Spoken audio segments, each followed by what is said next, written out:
Wirya Carita mempersembahkan kisah karya S. Hamintarja, Sepasang Ular Naga di Satu Sarang.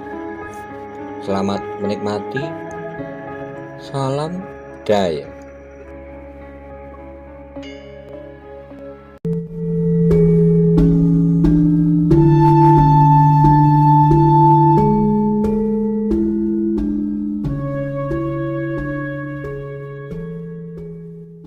Monggo kula aturi subscribe, like, komen, saha share matur.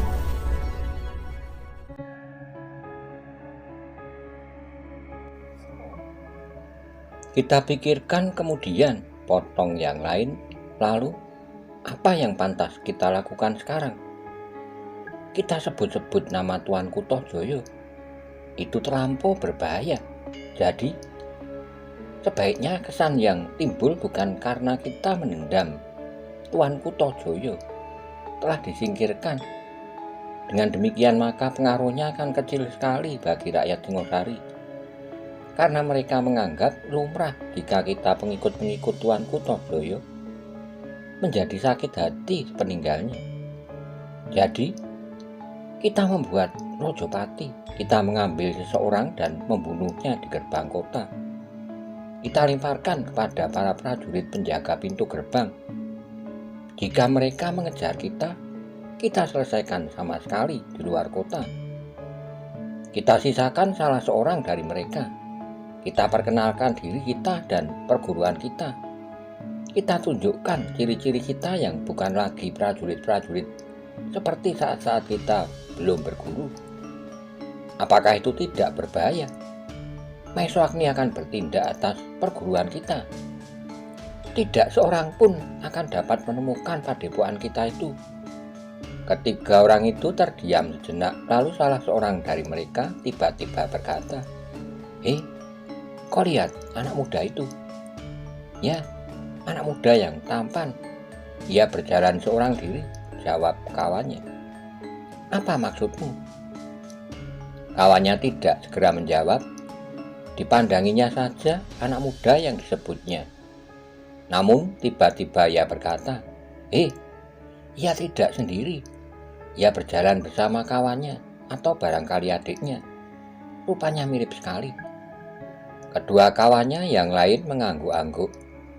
Anak muda yang dimaksud memang berjalan bersama seorang anak muda yang lain, yang mula-mula sedikit terpisah namun yang kemudian bergabung kembali. Kau mengenal anak muda itu? Bertanya orang yang mula-mula menunjuknya. Kawan-kawannya menggelengkan kepalanya. Tidak, jawab salah seorang daripadanya. Aku senang kepada anak-anak muda itu. Maksudmu? Apakah anak itu akan kau ajak makan bersama?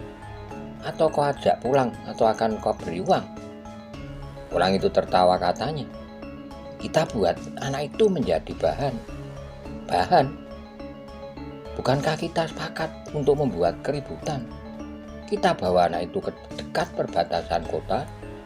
Kemudian anak ini kita bunuh dan kita lemparkan kepada para prajurit yang bertugas. Jika prajurit-prajurit itu mengejar kita, kita akan membunuh mereka pula. Bukankah begitu?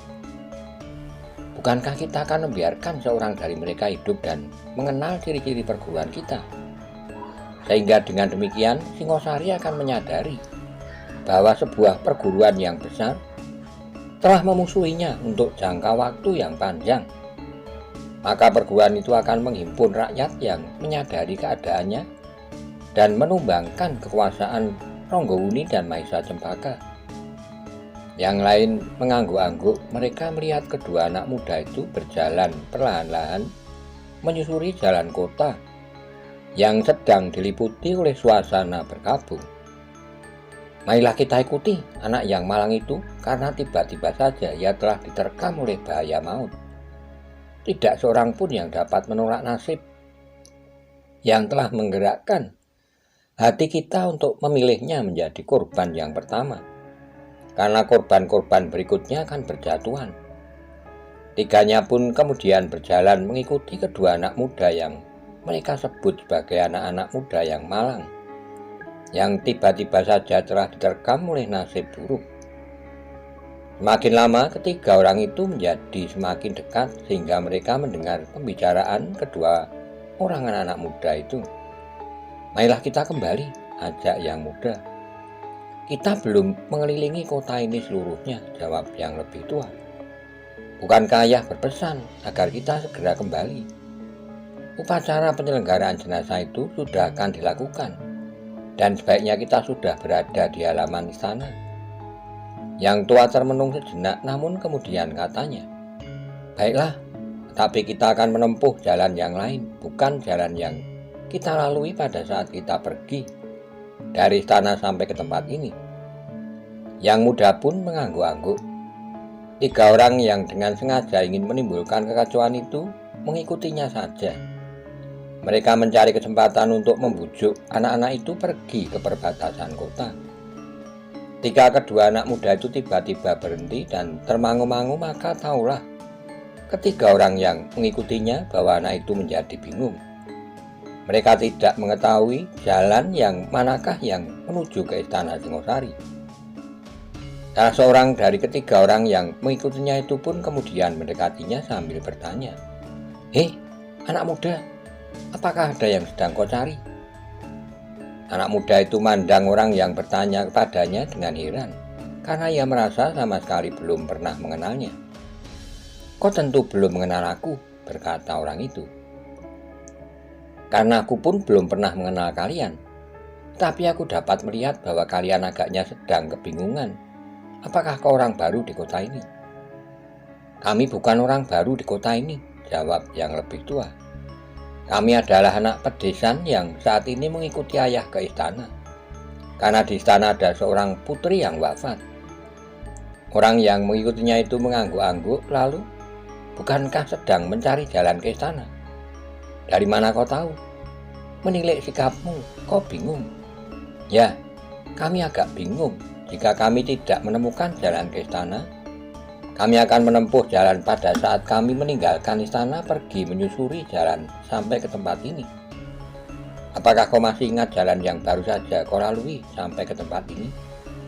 "Tentu masih ingat." "Berjalan sajalah terus. Bukankah kau ingin melihat lebih banyak dari kota Singosari?" "Ya."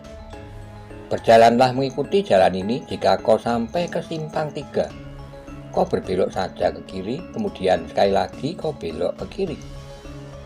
Dua anak-anak muda itu termangu-mangu, kemudian yang lebih tua bertanya, "Apakah kau tidak keliru menilik arah dari letak istana itu? Jalan yang kau tunjukkan menjadi semakin jauh dari tujuan." Orang itu tertawa, "Kami adalah penghuni kota ini. Sudah tentu kami mengenal setiap lorong dengan baik." Anak yang lebih tua itu menengadahkan wajahnya memandang ke langit, gumamnya, "Bukan jalan itu." Tiga orang yang mencoba menunjukkan jalan itu saling berpandangan sejenak. Mereka merasa heran bahwa anak muda itu tidak mau mempercayainya.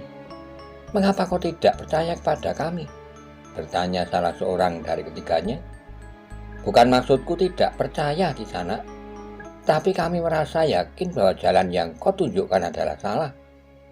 Mungkin kalian bertiga adalah penduduk kota ini, tetapi suatu ketika kalian telah menjadi bingung."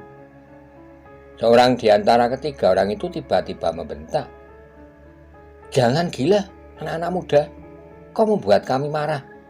Kami ingin berbuat baik terhadap kalian, tetapi kalian justru menghina kami. Kau sangka bahwa kami orang-orang pikun yang sudah tidak tahu kiblat?" "Bukan, sama sekali tidak. Tapi apa boleh buat? Kami akan mengambil jalan lain menurut perhitunganku. Kami berada di sebelah timur istana, jadi kami harus berjalan terus ke selatan." "Itu benar, tapi kami harus berbelok justru ke kanan. Dan sekali lagi ke kanan, itu arahnya." "Hei, kau sekarang menghadap kemana?" "Ah, mudah sekali, lihatlah matahari." Tiga orang itu termenung sejenak, namun salah seorang di antara mereka tidak sabar lagi, katanya, "Baiklah, kau anak-anak muda yang cukup cerdas, tapi aku tidak peduli kemana kalian akan pergi. Kalian berjalan menurut arah yang kami tunjuk." "Mengapa? Sebaiknya kita tidak usah ribut. Aku berterima kasih bahwa Kisanak berusaha menunjukkan jalan bagi kami, tetapi anggaplah bahwa kami tidak pernah bertemu. Biarlah kami memilih jalan kami sendiri meskipun kami harus tersesat. Sejauh-jauhnya kami akan tersesat sampai ke gerbang kota. Di gerbang kota kami akan dapat bertemu dengan 2 atau 3 orang prajurit yang dapat membetulkan arah perjalanan kami. Persetan, geram salah seorang dari ketiganya. Ikuti kami. Mengapa? Aku tidak mempersoalkan jalan ke istana lagi, tetapi kami memerlukan kalian berdua. Siapa nama kalian? Apakah keperluan kalian dengan kami? Bertanya anak muda yang lebih tua. Kau tidak usah bertanya, sebut lebih dahulu namamu. Kedua anak muda itu justru menjadi semakin curiga. Karena itu maka yang tua menjawab, kalian tidak perlu mengetahui namaku. Aku tidak tahu hubungan apakah yang sudah terjadi di antara kita sekarang. Karena itu, maka nama kami tidak ada gunanya bagi kalian, kecuali jika persoalan yang ada di antara kita menjadi jelas. Gila, geram salah seorang dari ketiga orang yang sengaja ingin menumbuhkan keributan itu. Aku tidak peduli lagi nama kalian, sekarang ikutlah kami. Maaf Kisanak, kami harus segera kembali ke istana. Tiba-tiba saja kedua orang yang telah berdiri di arah berlainan, salah seorang berkata, kalian tidak dapat menolak perintah kami. Dua anak muda itu termangu-mangu sejenak, namun kemudian yang muda berkata, kalian tidak akan dapat memaksa kami. Jika kami berteriak, maka orang-orang di sekitar tempat ini tentu akan tertarik perhatiannya. Salah seorang dari ketiga orang itu tertawa, katanya, sebelum kau sempat berteriak, dadamu sudah sobek jika kau ingin membuat keributan. Tapi orang-orang akan beramai-ramai menangkap kalian bertiga. Mereka akan menyesal karena mereka akan mati seperti kau. Prajurit-prajurit yang peronda akan berdatangan. Kami sudah hilang dari daerah ini, cepat sekali membunuh kalian berdua, dan cepat sekali untuk menghilangkan jejak. Nah, sekarang jangan membantah, ikutlah kami. Yang tua menggelengkan kepalanya, katanya, jangan memaksa kami berteriak. Sebenarnya kami akan berteriak. Gila. Yang paling tua di antara tiga orang itu berkata, kita bunuh saja mereka di sini, kemudian kita berlari dan bersembunyi di tempat yang sudah kita siapkan itu. Kawan kita tentu akan memberikan tempat perlindungan yang sangat baik jika kita tidak sempat keluar kota. Kisanak, berkata anak muda yang lebih tua, apa salah kami? Maka kalian akan membunuh kami? Kalian tidak mau mengikuti perintahku. Jika kalian tidak membantah, nasib kalian tidak akan terlampau jelek. Mungkin jauh lebih buruk. Di sini kami akan segera mendapat pertolongan. Anak muda itu berhenti sejenak lalu, tapi sebaiknya kita tidak saling mengganggu. Kota ini akan menjadi kacau justru pada saat yang penting sekarang. Kita wajib bersama-sama berkabung atas wafatnya Tuan Putri Kendedes. Persetan dengan Kendedes. Aku tidak berkepentingan atas kematiannya. Apabila kemudian timbul kekacauan karena kematianmu, itulah tujuan kami yang utama. Tiba-tiba saja wajah anak muda itu menjadi merah. Yang muda tidak dapat menahan hati lagi dan berkata, sekarang kami menjadi jelas, jika demikian kami akan segera minta bantuan untuk menangkap kalian bertiga, karena kalian dengan sengaja akan menimbulkan kekacauan. Orang itu justru tertawa, katanya, setiap usahamu akan mempercepat saja kematianmu. Pasrahlah agar kalian mati dengan baik. Sejenak suasana menjadi tegang. Beberapa orang lain yang lewat beberapa langkah dari mereka yang sedang bertengkar itu sama sekali tidak mengetahui bahwa bahaya maut sedang mengancam kedua anak muda itu. Namun, sejenak kemudian jawaban anak muda itu justru mengejutkan ketiga orang yang akan membunuhnya. Yang tua di antara kedua anak muda itu menjawab, Kisanak, kami tidak mempunyai sangkut paut dengan Kisanak. Kebetulan saja kita berjumpa dan aku pun tahu. Kebetulan saja kalian memilih kami berdua untuk menjadi korban usaha kalian mengacaukan suasana berkabung sekarang ini. Tapi dalam keadaan yang kebetulan ini, aku tetap pada pendirian yang pernah diberikan oleh ayahku kepadaku. Aku tidak mencari musuh dimanapun juga, tapi aku pun tidak mau mati sambil menyilangkan tangan di dada. Wajah ketiga orang yang akan membunuhnya itu menjadi merah. Jadi apa maumu? Bagi seorang laki-laki, aku memilih mati dengan jantan. Apakah dengan demikian kematian itu akan semakin cepat atau lambat? Aku akan berusaha menyelamatkan diri. Bagaimanapun juga caranya melawan. Berteriak atau apa saja. Tiga orang itu tertawa, yang seorang berkata di antara derai tawanya, meskipun mengandung nada kemarahan, aku cincang kau menjadi kepingan tulang yang akan berserakan di sepanjang jalan kota ini. Sekali lagi, jawab yang didengarnya adalah mengejutkan sekali. Itu lebih baik, tiap orang akan mempercakapkan kami berdua. Persetan, tiba-tiba yang paling tua di antara ketiga orang itu membentak. Kita bunuh saja anak itu sekaligus. Kita pukul dadanya dan kita remukkan iganya. Dua orang yang lain tidak menjawab, namun tiba-tiba saja keduanya mendekati anak-anak muda itu. Kita bunuh dengan cepat dan kita akan segera hilang di lorong-lorong sempit. Mereka tidak akan menemukan tempat persembunyian kita, meskipun prajurit di seluruh Singosari akan dikerahkan.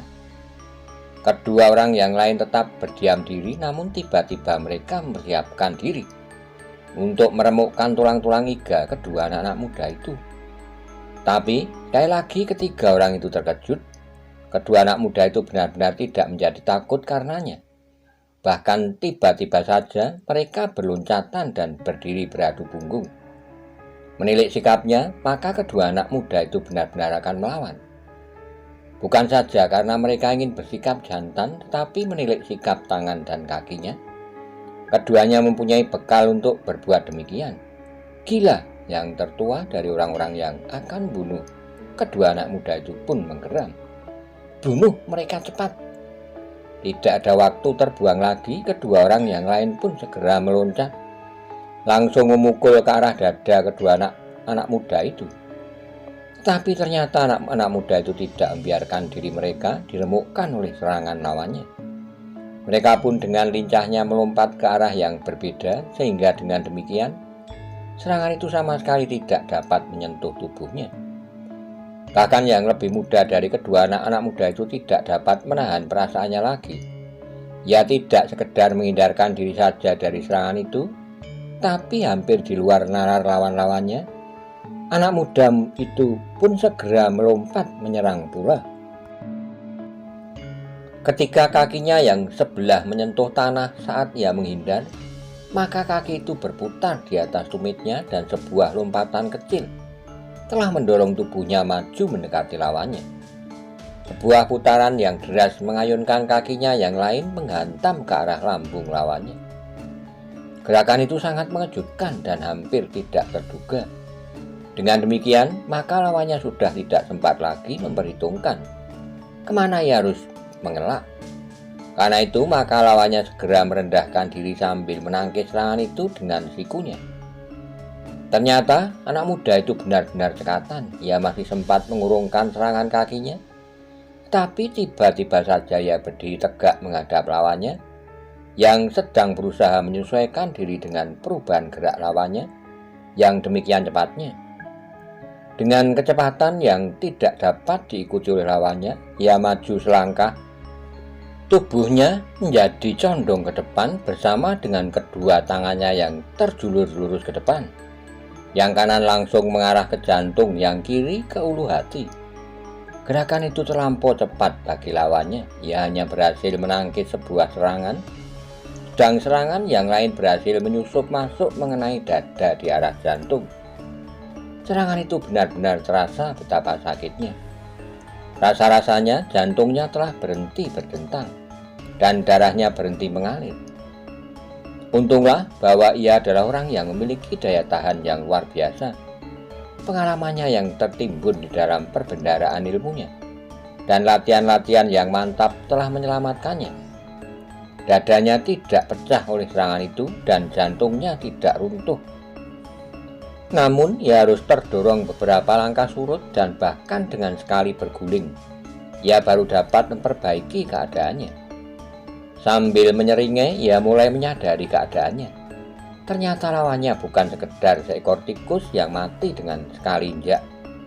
Kesalahannya yang besar adalah menganggap anak-anak muda itu korban yang sangat lunak.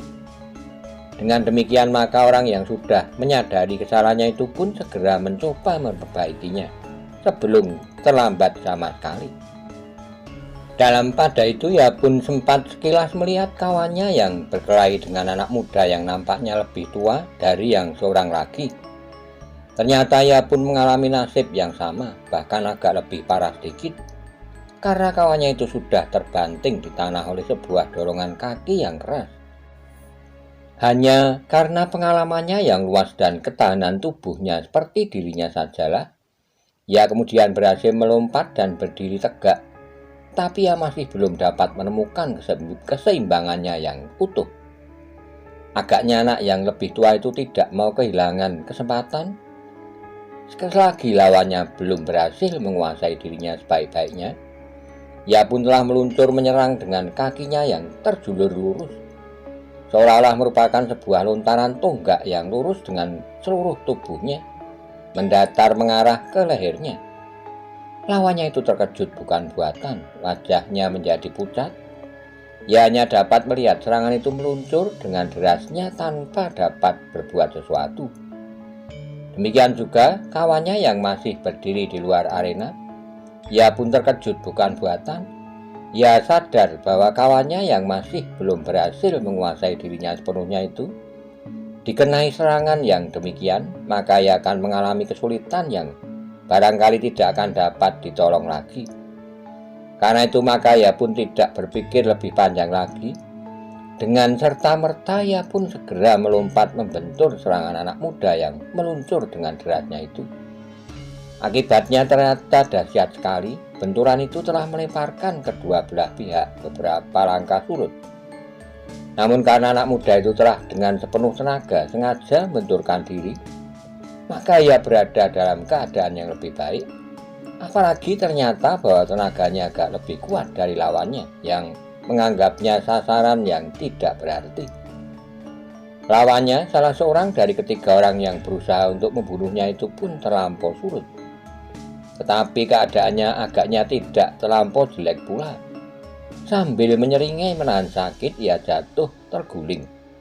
Namun dengan sigapnya ia pun berhasil melompat berdiri dan segera bersiaga menghadapi setiap kemungkinan yang bakal datang. Apalagi sementara itu kawannya pun telah berhasil pula memperbaiki keadaannya untuk menghadapi keadaan berikutnya. Menghadapi anak-anak muda yang sama sekali tidak diduga memiliki kemampuan yang luar biasa.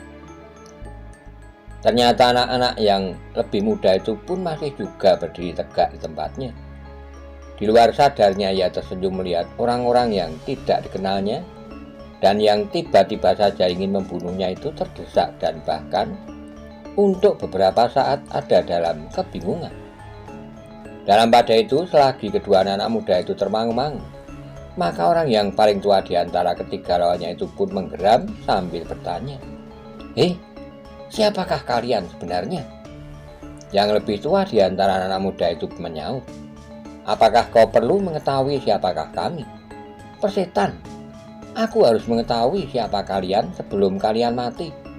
Kalian menunjukkan ilmu yang pernah aku kenal sebelumnya. Kalian masih tetap akan membunuh kami?" "Ya, itu tidak mungkin. Perkelahian ini telah menarik perhatian. Bentar lagi tentu ada prajurit yang datang kemari. Lihat di kejauhan orang-orang berlari-larian mendekat. Mungkin mereka ingin melerai, tetapi agaknya perkelahian yang kita lakukan yang nampaknya seolah-olah perkelahian antara orang-orang yang berilmu. Sekali lagi, hanya nampaknya saja, justru karena kekasaran kita masing-masing telah menjadi ragu-ragu. Tapi tentu ada di antara mereka yang melaporkannya kepada prajurit Singosar. Aku akan membunuh prajurit-prajurit yang mendekat. Jumlahnya tentu banyak sekali, ditambah dengan kami berdua. Persetan, siapa kau berdua?" Saat kedua anak muda itu ragu-ragu, namun kemudian yang tua menjawab, "Kami adalah dua orang bersaudara. Jika kalian memang ingin mengetahui, kami berasal dari Padesan. Kami baru saja datang untuk ikut bersama ayah kami menyatakan bela sungkawa atas kematian Tuan Putri Kendedes." "Siapa ayahmu itu? Siapa?" "Namanya Mahendra." "Gila, jadi kau anak Mahendra, saudara perguruan Witantra, yang juga disebut Panji Pati-Pati?" "Ya, apakah kau sudah mengenal ayahku?" "Gila, kalian memang harus dibunuh. Ayahmu ikut bersama Maeswagni merobohkan kekuasaan Tuanku Tohjoyo. Ayahku yang ikut, bukan aku, dan bukan adikku. Jika kau mendendam kepada ayahku, aku akan manggilnya. Ia berada di sana sekarang bersama Pamanda Witantra dan Maeswagni. Mungkin Pamanda Lembu Ampal ada juga di sana. Jika kau ingin, aku dapat memanggil mereka." Wajah orang-orang itu menjadi merah padam. Tiba-tiba saja mereka menyadari bahwa mereka telah terbentur batu yang keras tiada taranya. Anak-anak Mahendra yang tidak mau tentu memiliki ilmu ayahnya, dan ternyata keduanya tidak mengecewakan. Meskipun belum masak, tapi karena kelengahan ketiga orang itu, maka mereka tidak segera dapat berhasil membunuh anak-anak itu. Namun mereka telah terlanjur melakukannya. Karena itu, mereka tidak dapat lagi menarik diri. Kedua anak-anak muda itu harus mati. Tetapi pekerjaan itu harus dilakukan dengan cepat sebelum ada orang lain yang ikut campur di dalam perkelahian yang harus mereka lakukan dan tidak mereka duga sebelumnya akan terjadi. Demikianlah ketiga orang itu pun segera bersiap. Yang tertua di antara mereka berkata pada seorang kawannya, "Ikatlah yang tua itu dalam perkelahian, kami berdua akan membunuh yang muda ini lebih dahulu. Kemudian yang tua itu kita bunuh beramai-ramai. Dengan demikian pekerjaan ini akan segera selesai." Kawan-kawannya tidak menjawab, tetapi mereka pun segera mempersiapkan diri, dan sejenak kemudian perkelahian pun segera telah mulai lagi. Yang tua dari kedua bersaudara itu memang menjadi cemas. Adiknya harus bertempur melawan dua orang yang mungkin akan sulit dilawannya. Karena itu maka katanya pada adiknya sambil bertempur, "Kita bertempur berpasangan." Adiknya tidak bertanya lagi, ia pun segera menyesuaikan diri sehingga jarak perkelahian mereka menjadi semakin dekat. "Tahan yang tua itu!" berteriak salah seorang dari kedua orang yang sedang berkelahi melawan yang muda di antara kedua bersaudara itu. Tetapi jawabnya, "Aku sudah berusaha." Namun usaha itu tidak berhasil. Bahkan dua orang yang bertempur melawan seorang yang muda di antara kedua bersaudara itu pun tidak berhasil menahan jarak dari keduanya. Ternyata kedua anak-anak muda itu memang memiliki ilmu yang dapat mereka banggakan. Apalagi ketika mereka kemudian menjadi semakin dekat, rasa-rasanya ada hubungan yang tidak terpisahkan di antara keduanya. Seakan-akan keduanya telah digerakkan oleh satu otak yang mempergunakan dua tubuh yang berlompatan dengan lincahnya. Yang tua dari kedua bersaudara itu mendesak semakin dekat. Lawannya tidak banyak dapat menahannya, sehingga akhirnya batas yang mereka usahakan itu pun dapat dipecahkannya. Duanya pun kemudian bertempur dalam satu lingkaran arena. Duanya mampu membentuk dinding perlawanan yang seakan-akan tidak akan tertembus. Meskipun usaha mereka untuk menyerang pun menjadi terbatas. Namun demikian, ternyata kedua anak-anak muda itu adalah anak muda yang sangat berbahaya. Untuk beberapa saat lamanya mereka bertempur dengan sengitnya. Namun ternyata bahwa tiga orang yang sedang bertempur melawan dua orang anak-anak muda itu sama sekali tidak mendapat kesempatan. Jangankan membunuhnya, sedang untuk menyentuh kulitnya pun mereka masih belum berhasil. Dalam kegelapan hati, maka ketiga orang itu telah mengerahkan segenap kemampuan mereka dengan senjata di tangan. Tapi mereka masih tetap dalam kesulitan, apalagi ketika kedua anak muda itu telah mencabut kerisnya. "Senjata ini terlampau pendek," desis yang muda. "Apa yang akan kau pergunakan?" bertanya yang tua. Yang muda tidak menyaut, namun tiba-tiba saja ia telah mengurai sebuah rantai berwarna putih berkilat-kilat dari bawah ikat pinggangnya sambil berlindung di belakang kakaknya yang berusaha menghalau setiap serangan. "Baiklah," berkata yang tua, "pergunakan senjatamu, lalu setelah rantai itu terurai, berikan kerismu kepadaku." Yang tua pun kemudian bawa 2 bilah keris yang seolah-olah menjadi merah membara. Dan yang muda telah mempergunakan sebuah rantai. Dengan demikian maka kedua anak muda itu pun seakan-akan menjauhi yang satu dengan yang lain. Namun dalam pada itu keduanya masih tetap terikat dalam satu pasangan yang tidak terpisahkan. Dengan rantai di tangannya, yang muda dari kedua bersaudara itu menjadi semakin lincah. Ujung rantainya berputaran dan kadang-kadang mematuk seperti kepala seekor ular. "Gila!" teriak salah seorang dari ketiga lawannya. Sementara perkelahian itu menjadi semakin seru, seperti yang dikatakan oleh kedua bersaudara itu, bahwa mereka telah menarik perhatian orang-orang yang melihatnya. Bahkan kemudian telah timbul keributan di antara mereka. Meskipun mereka tidak berani melerainya, namun beberapa orang yang memiliki sedikit keberanian berusaha untuk mendekat, dan di luar sadar mereka telah membuat semacam lingkaran mengelilingi perkelahian itu, meskipun lingkaran itu terlampau luas.